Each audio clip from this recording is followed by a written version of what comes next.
and 100 candidates on a ballot. This is the first time in Canadian history so many people running. But the other major problem is the Progress Toronto and the lefties.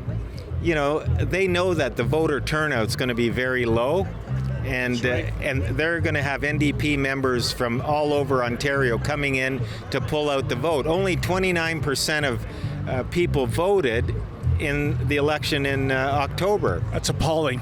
Well, it's crazy. Yeah. And I often said we should have mandatory vote. You have to, like in Australia, it's mandatory that you have to vote. Your vote should count. Right. Yeah. Your vote should count. Yeah. And John, what do you... Having said that, I believe Chris Guy is the best candidate, the candidate for the people. He's for the people. He's not a puppet. He's been in this race right from the beginning. He stood up for the people right from when this started, and I believe he's the perfect candidate to win the mayor race of Toronto. And do you echo that endorsement, John? What's critical is, if he can get his supporters out to vote. Folks, you never know who you'll bump into at a mayoralty event or a Chris Guy event. And here we are at Chris Guy's campaign kickoff. And I'm with John Nunziata, former federal MP. I think you got out of politics back in 2000. First question right off the hopper, John. What do you make of the Justin Trudeau government in the 8 years they have been in office? It's a communist government now. We live in a communist country because we don't live in true democracy, because all the members of parliament are trained seals. And every vote is a vote of confidence, so they have to, even Jean Chrétien, before he left, he made every vote a vote of confidence. That means you don't represent your constituents, you just have to do what the Prime Minister's office tells you. So I remember that. Even for compensation for Hep C victims, that was a whip vote. And even Dr. Carolyn Bennett, a medical doctor, she had to vote against giving these victims compensation. I mean, it seems so draconian to me.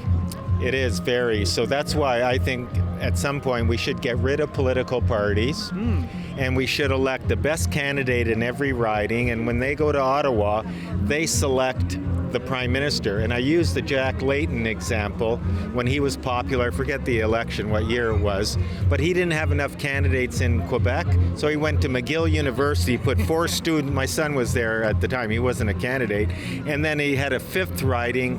There was a waitress that had never stepped foot, put all 5 names on the ballot. They were all elected, making $150,000 a year, but they knew nothing about politics and didn't represent so that's how stupid party politics is. And I remember that story because I think that waitress, she was in Las Vegas on election night, and she had to Google image where the riding was because she hadn't stepped foot in it or something like that. But I guess that speaks to how fickle I think Quebec is when it comes to voting. It can swing radically either way, can't it?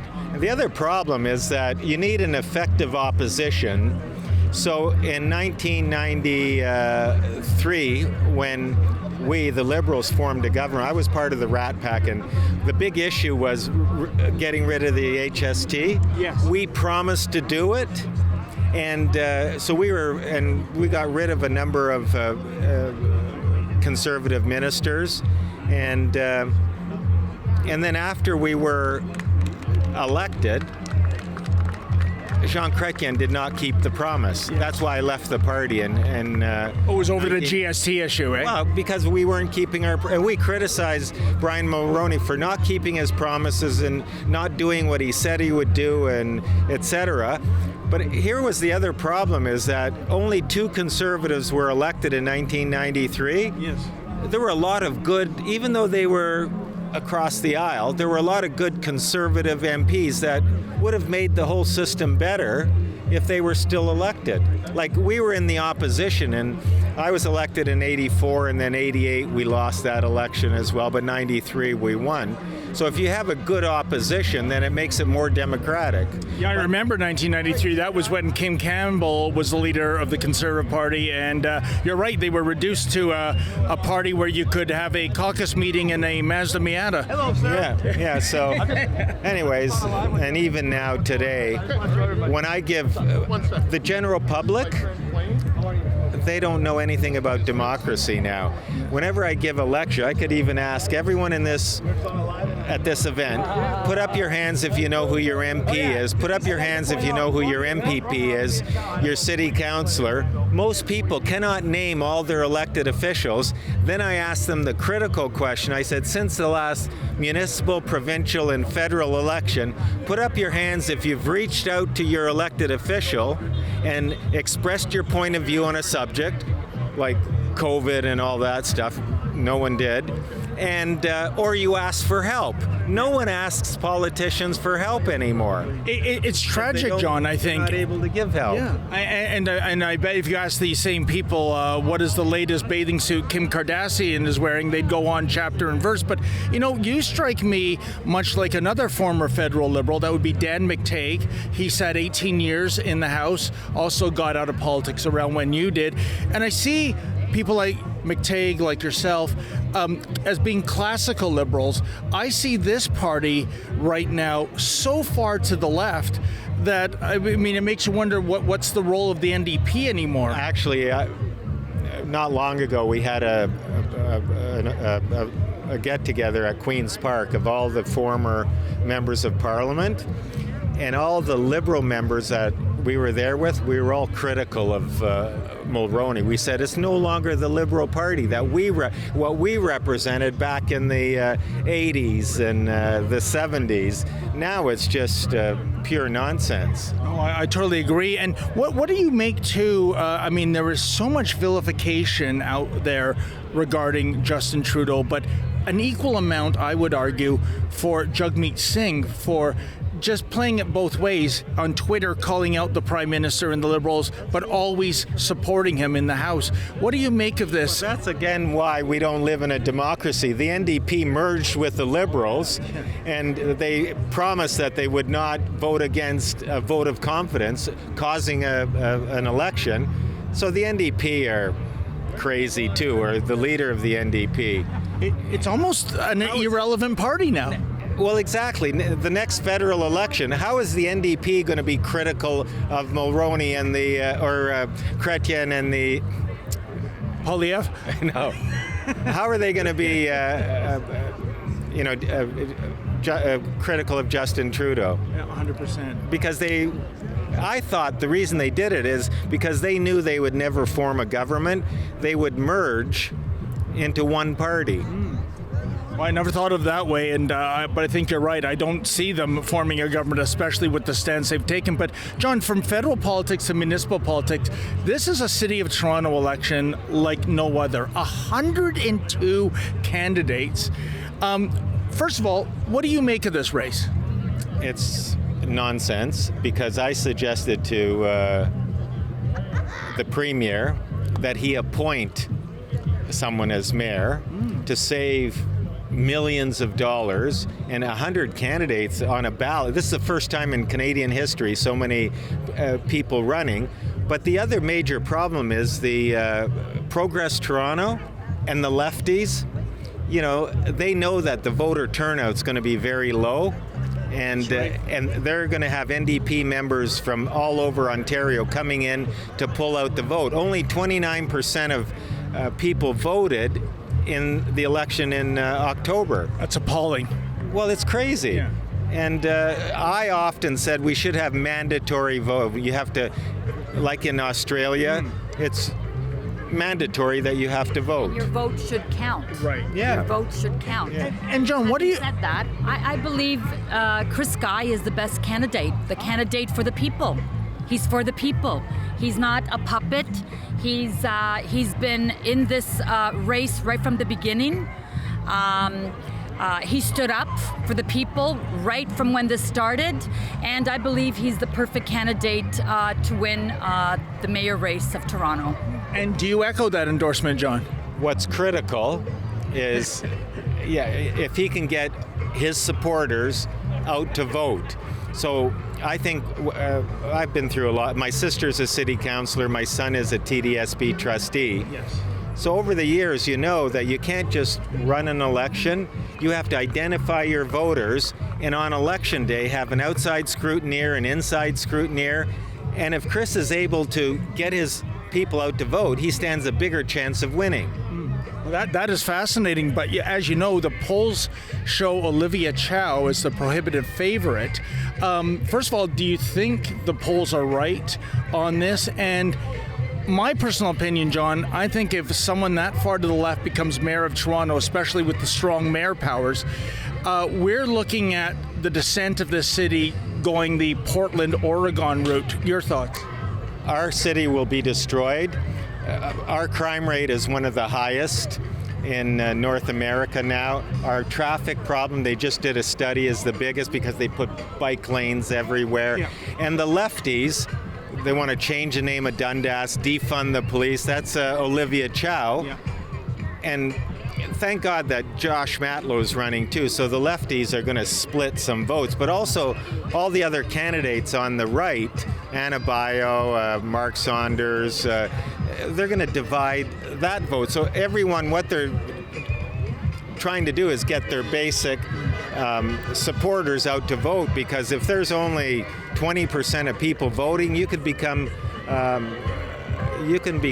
the mayor with 10, 15,000 votes. Can you imagine that? That's really an indictment on where we are. One other thing the polls indicate, John, I want to get your opinion on this. If John Tory were to throw his hat into the ring, they indicate he'd win by a landslide. And I find that shocking because the reason why he isn't the mayor, he resigned due to the extramarital affair. But I think, forget about that. I think it was the hypocrisy of what John Tory did to the city during the COVID years. You had to mask up. He painted social distancing circles in parks, advocated to get double, triple, quadruple jabbed, you name it. And all the while, he was having a sexual affair with a city staffer. You can't get physically any closer to a person than that. I mean, to me, that is staggering, and yet there's still an appetite out there to have him return. How do you square that? Let me point out, I went to law school with John Tory. Oh, yes. And we loved politics back then. And I ran for alderman in the borough of York in the second year law, and I won. I was 23 years old. Wow. So I've known John Tory for many years, and my sister is chair of city council, and John Tory also appointed her as to the police services board. But he did what he was told to do, so we can't blame him for a lot of stuff he did. And a lot of the candidates, they say they're going to be critical of the premier, and they don't understand what the law is. Municipalities cannot overrule the province. They have to do what the province tells them to do. And if they want more money, they have to be friendly with the... but during COVID, the reason John Tory did what he did is he had to do what he was told to do. I don't know, John. When I saw all the King's horses and all the King's men, literally, the Toronto Police Unit coming in to shut down a little mom and pop restaurant, whereas 400 meters down the road, Costco had their food service unit running no problem. I think that screams of hypocrisy and unfairness. Okay, you know what the biggest problem is? That we should have had a revolution. A long time ago. We went to a demonstration at Queen's Park. There was over 100,000 people there. The other thing is, I used to be the lawyer for the Toronto Restaurant Association. Oh, yes. So I approached a lot of restaurants and then the head of the association, and I said, everyone should open up. Totally agree. Yeah. Regardless of what the law is. They are not going to charge every restaurant and bring them to court. So we should still do that. We should have and that's what's going to happen with, if Trudeau wins again, there's going to be a civil war in Canada. You know what? I wonder if that's the case. I've never seen the nation so divided. And to your point, I agree with you. If every restaurant had opened, it's like the Kirk Douglas movie. Remember that great scene? I'm Spartacus. No, I'm Spartacus. What are you going to do? You can't shut them all down. John, I appreciate your time. Holman and I broke the law often, and as a lawyer, do tell. I'm not allowed to break the law. Okay. We didn't break the law. They were rules. They were. No, but the law there was was no science behind anything they did. I called many politicians, many officials. I said, can you show me the science behind everything that you're doing? We have none. So we weren't breaking no rules. We were, because we weren't. No. You remember we had parties in my backyard, yes, while everybody and was in you were only lockdown. supposed to have 10 people outdoors, having parties. and we had 30 people, and whatever the laws were that how many people could get together. Yes. They were rules, not laws. And Doug Ford's executive assistant came to our parties all the time. Really? Yeah. Oh. Yeah, and Donovan Bailey came. And what a lot of people did, and including some of the senior police officers, is when the restaurants were shut down, we went in the back door. And there were a number of restaurants that stayed open just in the back. And you know what? I think you nailed something, John, here, that what we saw during the pandemic and all these crazy rules was one law for me, one law for thee. That the people putting down these mandates were the first to break them. Absolutely. Yeah, exactly. So hopefully moving forward, we have to return our city, province, and federal government to democracy. I've always promoted mandatory voting, and the lefties have always opposed it. How? And they said we didn't have a democracy at City Hall because the Premier gave John Tory extra power. But now, if one of the lefties wins, they want that extra power.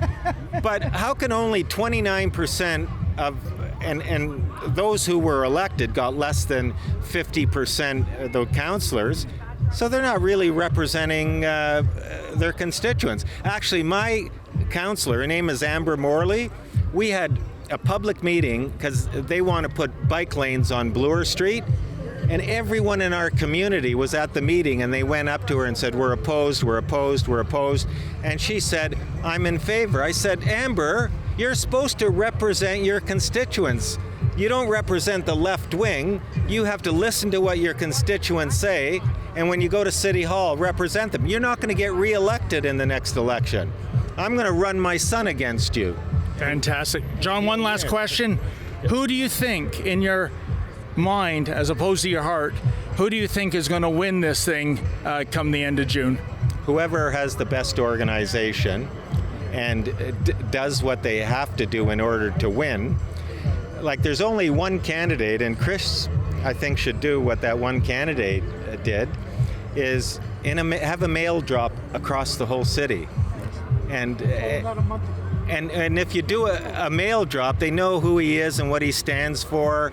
And what a lot of people do is when they get election literature in the mail, they put it beside we all got a document in the mail from the city saying when to vote, and then on election day they'll look at it. So there's things all the candidates have to do. And then anyone you know outside of the city, like Palma lives in Oakville, and she's a friend of Chris. So what she should do is identify all the people she knows in Toronto, reach out to them, even if she just has their phone number, get all their email addresses, and promote Chris. And then on election day, all the people she knows in Toronto, she should get them out to vote. So what Chris should do is not only campaign in Toronto, but you could, if you have friends that live in BC, Alberta, they have friends in Toronto, get them to pull out their friends or family to vote in Toronto, because we're going to have a low voter turnout, and whoever has an effective organization to get the voters out is going to win. Can I say one more thing? Absolutely. I think the people have had it with these politicians, so-called puppets, following the One World Order or the World Economic Forum Agenda 2030 agenda. We don't need that. We need a politician, a leader for the people, not for the World Economic Forum. Thank you so much. And there you have it, folks. Don't judge all Liberals by Mr. Blackface. John Nunziata, Dan McTague, those are classical Liberals. Those are what I would call my kind of Liberals. For Rebel News, I'm David the Menzoid Menzies. Folks, I know you count on Rebel News to bring you the other side of the story you are not going to get from your taxpayer-funded mainstream media. But that's the thing, we need your support. Please go to rebelfieldreports.com. That's rebelfieldreports.com. And if you can make a financial donation, no matter how small, that would be greatly appreciated.